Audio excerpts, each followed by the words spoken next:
Volta ao Brasil, Rio de Janeiro, o ministro do Supremo Tribunal Federal, Alexandre de Moraes, negou o recurso da defesa de Daniel Silveira e manteve a prisão e as contas do ex-deputado bloqueadas. A gente recebe agora o Matheus Coelzer. Tudo bem, Matheus? Bem-vindo, boa terça para você, boa manhãzinha. O que entendeu o presidente ou ministro do STF, o Alexandre de Moraes, e então qual é a situação que permanece o Daniel Silveira, Matheus?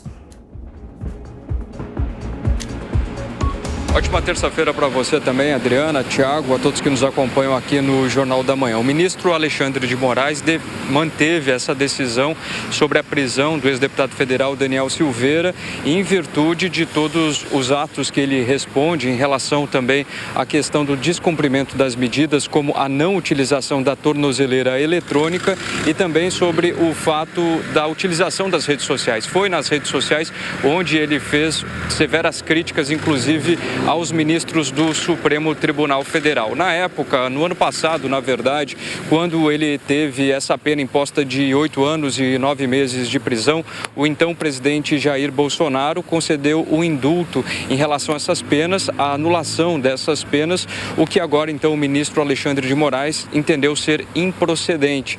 Na época, se teve toda uma tratativa feita pela defesa, tentando o habeas corpus e a liberação para que ele não fosse e não precisasse ficar preso. Ele segue preso, a gente ressalta isso.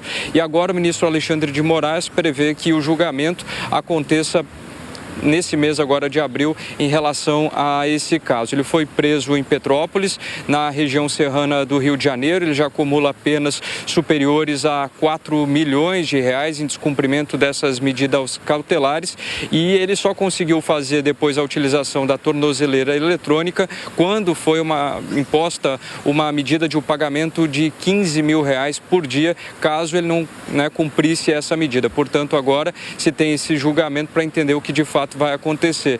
Mas, segundo o Supremo Tribunal Federal, uma decisão difícil no momento em que diversos crimes foram cometidos e diversos ataques também foram proferidos ao Supremo Tribunal Federal. A gente vai continuar acompanhando esse julgamento, então, que está previsto para acontecer ainda nesse mês, Adriana. Com certeza a gente acompanha sim. Matheus Coelzer daqui a pouco de volta com outras notícias do Rio. Amanda Klein, Daniel Silveira preso mesmo em Bangu 8 desde fevereiro. Muito pesada a mão de Alexandre de Moraes com o ex-deputado, ou Daniel Silveira realmente oferece riscos à sociedade, à democracia estando solto? Lembrando que ele já teve a oportunidade da tornozeleira e, segundo Moraes, não respeitou o uso.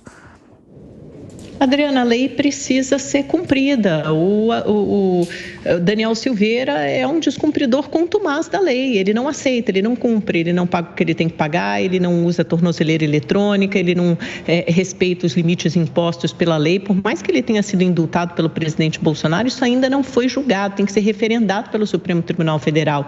E o entendimento é que, por enquanto, até que isso seja avalizado definitivamente pela Corte, ele tem que cumprir algumas medidas cautelares. Só que ele questiona, ele peita a justiça o tempo todo. E o que o Alexandre de Moraes está falando é dizendo o seguinte: olha, nessa terra tem lei e a lei tem que ser cumprida. A letra, o rigor da lei tem que ser aplicado a todos, parlamentares, ex-parlamentares, cidadãos comuns, presidente da República, doa quem doer, tem que ser cumprida. E é por isso, como ele já desrespeitou muitas vezes a lei, ele não serve benefícios que juridicamente estariam à disposição de todos nós, né, que querem ou que mostram disposição em cumprir a legislação.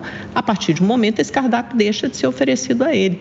Talvez o Capês possa até se aprofundar e explicar melhor isso, mas é o que está em jogo, né? Eu acho que tem que ficar claro para o Daniel Silveira que ele não está acima da lei. Isso depois que veio a público aquela operação, aquele plano Tabajara que o Daniel Silveira arquitetou junto ali a Bolsonaro e tentou atrair o senador Max Duval para colocar um grampo telefone, uma escuta telefônica para gravar o Alexandre de Moraes, alguma conversa comprometedora que pudesse afastar Alexandre de Moraes do processo eleitoral. É um verdadeiro escárnio. Esse rapaz realmente é um delinquente absoluto. Fernando Capês.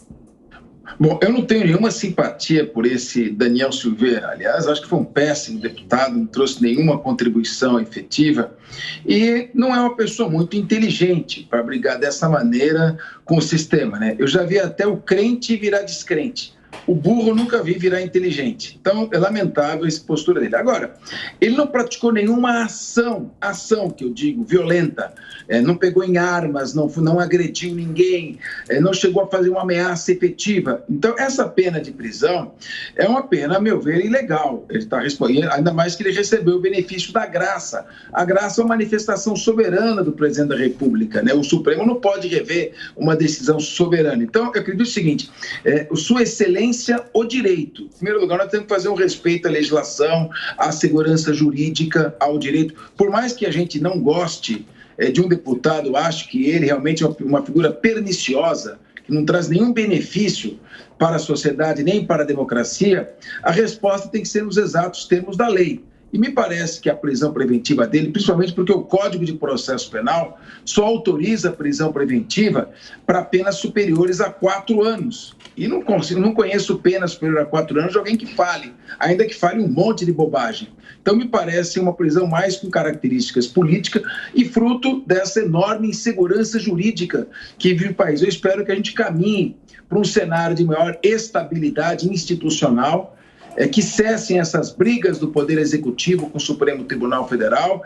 Nesse aspecto, o presidente Lula está sabendo se comportar, não trazendo foco e toda hora para o Supremo Tribunal Federal, para evitar esse tipo de embates desnecessários. E que os juízes comecem a se comportar como juízes. Ou seja, ele tem que ter inércia jurisdicional, ele tem que ser provocado pelo Ministério Público, ele tem que agir nos termos da lei e quando ele tiver competência constitucional para tanto. Então, a CAI é nota 0 para todo mundo.